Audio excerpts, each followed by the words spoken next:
You sit there believing your kindness is a virtue, clinging to the myth that goodness will somehow elevate you above the masses who fight and claw for recognition. But look around you. Really look. Where has your endless giving gotten you? You're the friend they call at midnight when their world is falling apart. Yet when success comes, when celebrations happen, when real opportunities arise, your name isn't even whispered. You've become the emotional janitor of other people's lives, cleaning up their messes while they step over you to reach heights you'll never see. Your kindness hasn't made you noble, it's made you invisible. Tonight, we're going to destroy the comfortable lie that has kept you chained to mediocrity, the poisonous belief that goodness equals power, that giving equals receiving, that being needed is the same as being valued. You've confused servitude with service, availability with importance, and your desperate need to be liked has become the very thing that ensures you'll never be respected. The world doesn't reward the meek, it devours them, and you've been serving yourself up on a silver platter, seasoned with your own insecurities, garnished with your desperate need for approval. This ends now. Every interaction you have is performance art, and you've forgotten you're the actor, not the audience. That smile you plaster on when someone asks for yet another favor, it's not genuine kindness. It's a mask hiding your fear of disappointing others. Every time you say yes when every fiber of your being screams no, you're not being generous, you're being cowardly. You're so terrified of conflict, so desperate to maintain the illusion of being good, that you've sold your soul to the theater of false connection. The people around you have learned to expect your compliance because you've trained them with mathematical precision, that your boundaries are suggestions, not laws. Your time is free because you've never charged for it. Your energy belongs to everyone but you because you've never claimed ownership of it. They don't respect you. They rely on you, and there's a universe of difference between the two. You've become a vending machine of emotional labor, dispensing comfort and assistance at the push of a button, never realizing that machines don't inspire respect, they inspire use. Machiavelli understood what you've forgotten in your desperate quest for universal love. It is better to be feared than loved, if you cannot be both.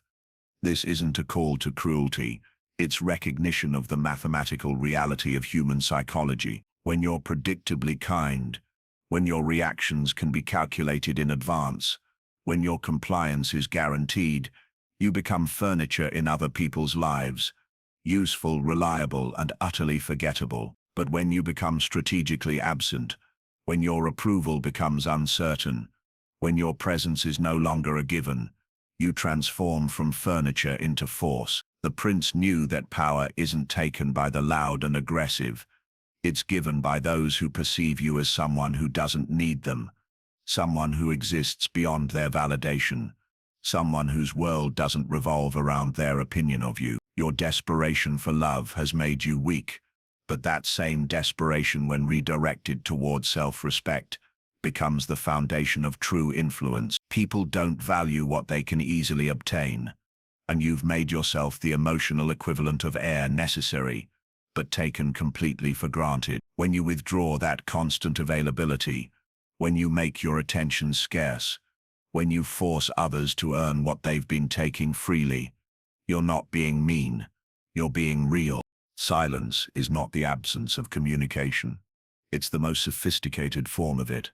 While others fill every pause with nervous chatter, revealing their insecurities like open wounds, you're learning to wield the space between words like a master sculptor shapes marble. Your silence becomes a canvas upon which others project their fears, their needs, their interpretations, their desperate attempts to understand you. In that projection, they reveal everything, while you reveal nothing. They tell you who they are by what they assume about you. They show you their weaknesses by what they think are yours. This is how you begin to see the game they don't even know they're playing. When you stop explaining yourself, stop justifying your decisions, stop filling uncomfortable silences with apologies and reassurances, something profound happens. People start listening, not because you're talking more, but because you're talking less. Your words gain weight because they're rare. Your opinions matter because they're not dispensed freely to anyone who asks. Your silence forces others to lean in, to pay attention, to work for your thoughts instead of having them handed over like free samples at a grocery store. Absence creates a vacuum that human psychology cannot tolerate. When you step back from those who have grown comfortable with your constant presence, you're not punishing them. You're conducting a masterclass in human nature. Watch what happens when you stop initiating conversations, when you don't respond immediately to every text, when you're suddenly unavailable for their impromptu emotional crises.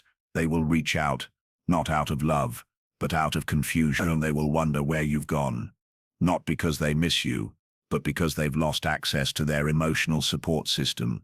They will suddenly value what they took for granted, not because they've gained wisdom, but because scarcity has activated their dormant appreciation. But here's the crucial part, the moment that separates the weak from the strong. You don't rush back. You don't capitulate at the first sign of their attention. You let them sit in that uncertainty, marinate in that discomfort, teaching them that access to you is earned, not assumed, that your presence is a privilege, not a right. Their sudden interest isn't proof of your worth.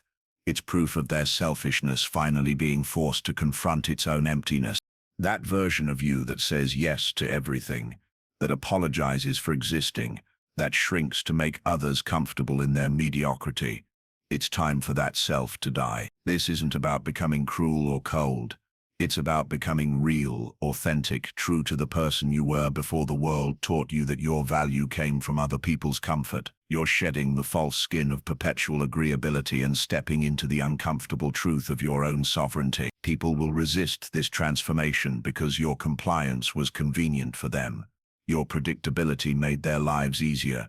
Your constant availability meant they never had to consider your needs or feelings. Their resistance isn't evidence that you're becoming a bad person, it's proof that you're finally becoming your own person. They preferred you weak because weak people don't challenge anyone to grow, don't force anyone to examine their own behavior, don't threaten the comfortable dynamics that keep everyone in their assigned roles. Your evolution threatens their stagnation, and they will try to shame you back into your cage by calling your self-respect selfishness, your boundaries cruelty, your self-care arrogance. Let them. Their opinions about your growth are just echoes of their fear about their own stagnation. Human beings assign value based on scarcity, not abundance. This isn't cruelty, it's psychology. When you're always available, always accommodating, always present, you signal to the unconscious mind of others that you have nothing better to do, nowhere else to be, no other options available to you. Your constant availability becomes evidence of your lack of value in their mental accounting system. But when your attention becomes rare, when your approval becomes something that must be earned rather than assumed, when your presence becomes a privilege rather than a given, suddenly you matter. This isn't manipulation. This is understanding the fundamental psychology that governs how people perceive worth, how they assign importance, how they decide who deserves their respect and who deserves their indifference. You're not changing who you are at your core. You're changing how you package your authentic self, how you present your true value to a world that has been trained to ignore what's freely given and desire what must be earned. The diamond and the coal are both carbon, but one is compressed under pressure while the other isn't. You're learning to create the pressure that transforms your inherent worth into visible value. Predictability is the death of influence, the enemy of intrigue, the assassin of attention. When people can anticipate your every reaction, when they know exactly how you'll respond to any situation, when your emotional patterns are as reliable as a Swiss watch, you become a known quantity safe to ignore, easy to exploit, boring to engage with. But when you become unpredictable, when your responses can't be calculated in advance, when people can't take your reactions for granted, you force others to pay attention. They must study you now, consider you carefully, try to understand the new dynamics you've introduced into their world. Unpredictability doesn't mean chaos. It means operating from a center of power rather than a center of need. Instead of reacting from desperation, you respond from strength. Instead of being driven by the fear of disappointing others, you're guided by the commitment to honoring yourself. In their attempt to figure you out, to predict your next move, To understand this new version of you that doesn't dance to their emotional manipulations, you've already won their mental real estate. You're no longer background noise. You're the song they can't get out of their heads. Love is often cheap, dispensed freely to what's convenient, what makes people feel good about themselves, what asks nothing of them in return. People love their comfort zones, their familiar patterns, the relationships that don't challenge them to grow or change. But respect is expensive currency, earned through boundaries that can't be negotiated, through the willingness to be disliked for standing in your truth, through the courage to say no when yes would be easier, but wrong for your soul. When you stop chasing love and start commanding respect, when you stop trying to be liked and start demanding to be valued, when you stop accepting scraps of attention and start requiring full servings of consideration, you'll discover something profound. The right people will offer you both love and respect, while the wrong people will reveal themselves by offering you neither. Those who truly belong in your life will appreciate your evolution, will respect your boundaries, will value your growth. Those who resist your transformation, who demand you return to your former state of compliance, who can't handle this new version of you that actually values itself, they were never really in your corner to begin with. They loved your weakness, not your strength, and that was never love at all. Emotional detachment isn't about becoming cold or heartless. It's about becoming unshakable, unmovable by the storms of other people's emotions, unmanipulable by their attempts to control you through guilt, shame, or obligation. When your emotional state isn't dependent on others' approval, when their opinions can't destabilize your inner equilibrium, when their reactions can't manipulate your decisions or dictate your choices, you operate from a place of genuine power. You respond instead of react, choose instead of being chosen for, lead instead of being led around by the nose. This detachment becomes your greatest strength because it cannot be weaponized against you. People can't push your buttons because you've removed the buttons from their reach. They can't emotionally blackmail you because you're no longer emotionally invested in their approval. They can't guilt you into compliance because your decisions are no longer based on avoiding their disappointment, but on honoring your own truth. This isn't numbness, it's clarity. This isn't indifference, it's freedom.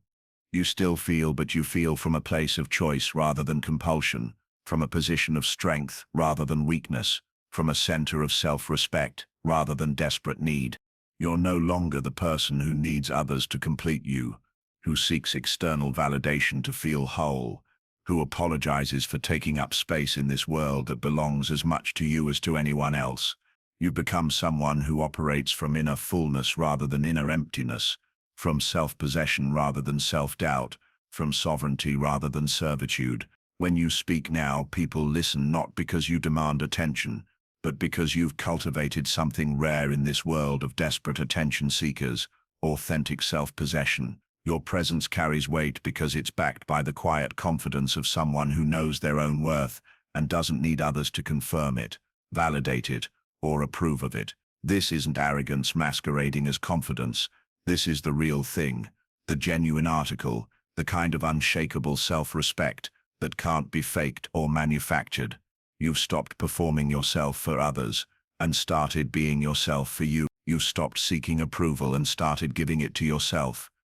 You've stopped waiting for others to recognize your value and started recognizing it yourself. This transformation ripples outward, affecting every interaction, every relationship, every decision you make. People sense this shift even if they can't articulate it.